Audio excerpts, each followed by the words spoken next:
Yeah, Conchetta, you can see that smoke, you can smell that smoke. It is so heavy. You can see it throughout the treetops. Honestly, when you look behind me, you can't even see what's below me because that smoke is so thick. And come around with me this way because the big story this morning is the large amount of police presence here. Take a look at the grocery store. You can see the Placer County Sheriff. Good morning. Across the town of Uvalde, there are several memorials honoring the 21 lives lost 2 weeks ago today. From when you first come into town, there's 21 white crosses to the massive display at the plaza. More questions than answers came out of the press conference today. The superintendent did address where Robb Elementary School students will attend school come fall, but failed to answer any questions regarding the district's response the day of the mass shooting. Yeah, while the electrifier continues to burn this morning, you can see and smell the smoke from the Italian picnic grounds. This is where people are being asked to evacuate. Deputies throughout the night were knocking on doors, telling people they needed to leave their homes. And here at the evacuation center is where I met Paul Keaton. He is the Red Cross shelter manager. And Paul, tell me about the resources you have here for those who are in need.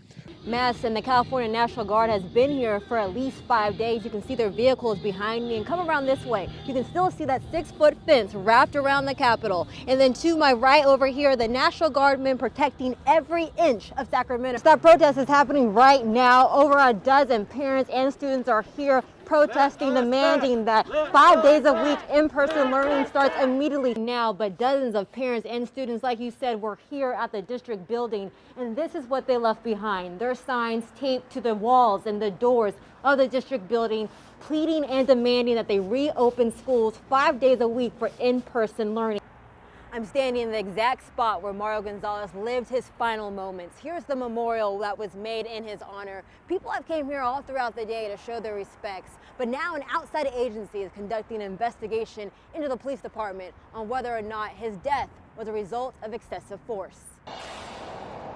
That's right, Kurt. Here in Chester, it's a ghost town, not just because most of the population has evacuated, but coming into Chester, you see a gray, ghostly screen of smoke leading you into town. And fire crews tell me they don't know when people will be able to return to their homes. With 3 cats, 2 dogs, a turtle, and several birds, pet supply owner Michelle Watkins packed up her family and evacuated Chester. She is now staying in a trailer at an evacuation center in Susanville. The cats are living in a bathroom in the trailer because it's not our trailer, and they're confined with their cat box and their food and water. The dogs sleep inside with us. The birds and the tortoise all sleep in our car at night. There's no place inside for them. Watkins says she is worried about her animals and the hot temperatures, and the smoke is making air quality a concern. I check it every day when I check the temperature. We can put them inside and get them contained. I've had people offer to foster. Thunderstorms overnight came with high winds, creating an extreme fire event for fire crews. Plumas County announcing they are counseling repopulation for Chester, Lake Omonor West, and Prattville. We did have 2 new starts last night. They got on them very fast. They're in the process of putting a black line around both of them. Ground access also continues to be a challenge, with burned trees falling onto roads, blocking entries into areas firefighters need to reach. And thick smoke is making it difficult for crews to fight the fire from above. Yesterday, I believe they dropped about 35,000 gallons of water. So they were working a very active portion of the fire, but when the smoke rolls in, our aircraft can't fly because they can't see the ground. CAL FIRE says another wind event is expected as soon as Sunday, and they're keeping their eyes close on the forecast and preparing for it right now. Kurt. Books, activities, and representation. I love to learn. That's what brought 6-year-old Alea Williams to the underground bookstore in Sacramento's historic Black neighborhood, Oak Park. She read me her favorite book by Deneen Milner. Daddy will be there with you in spirit, singing along with you. What brings Alea the most joy when reading is seeing characters who look like her own family.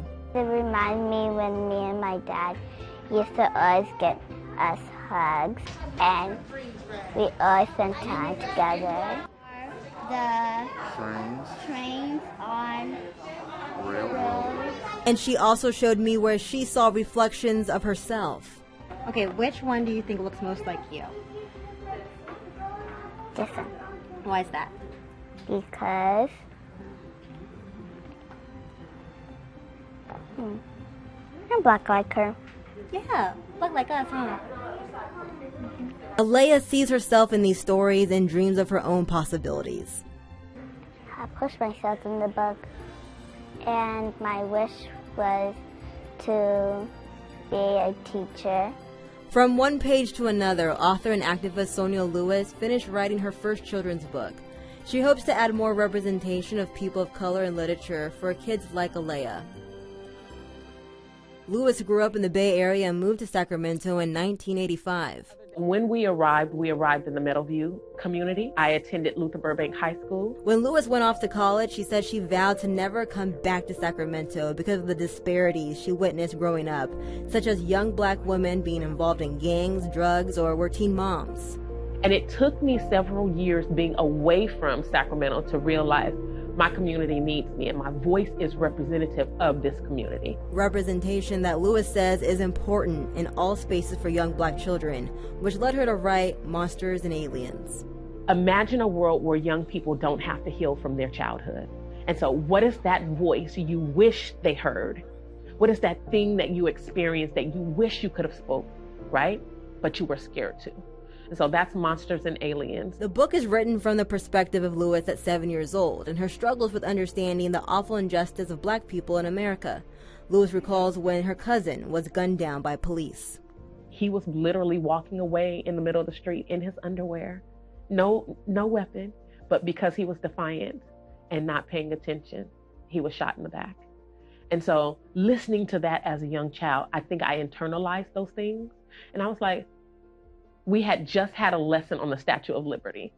And my teacher said something about liberty is like the freedom to live and the freedom to choose. And I was like, well, then killing cousin Carl wasn't liberty. With photos of Lewis's childhood sealed on the cover, she hopes her book continues the conversation about why all types of representation is necessary. I'm just saying that representation makes a kid say that there are endless possibilities. I am smart.